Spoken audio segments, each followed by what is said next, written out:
Welcome back to Breezy Acres in Nova Scotia, Canada.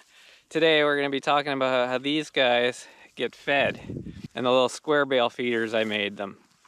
These little feeders here are just about the same size as a square bale. I think I just measured them out. I don't remember exactly the dimensions, but somewhere around 2 feet by 4 feet and like 1.5 to 2 feet deep.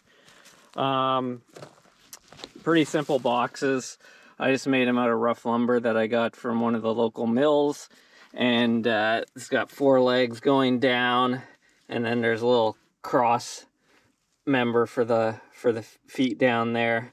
You can't see it here right now because it's all under the snow and ice, but the way I designed these is basically, so you put the bale in, and then I made these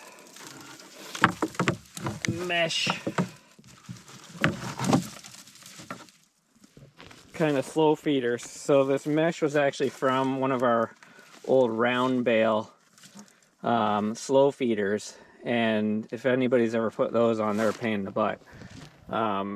So we didn't have round bales anymore, so I decided I'll use these for this design. This is just electric conduit.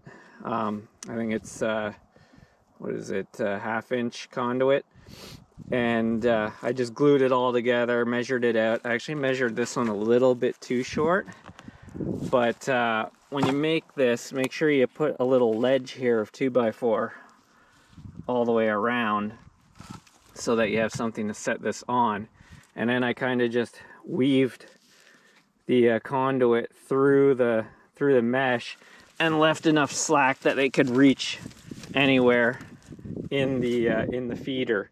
Now, I don't really care too much about the slow feeding aspect, but generally if you don't have anything protecting the hay, the horses just pull it all out and just spread it all over, and you're wasting a lot of hay. Like, most of the hay that's on the ground here is most of the stuff I've thrown out. It's like mostly weeds that they don't want to eat, obviously. So and plus the horses eventually will chew a hole through here, but they'll keep using those holes without making new ones, because they can access anywhere.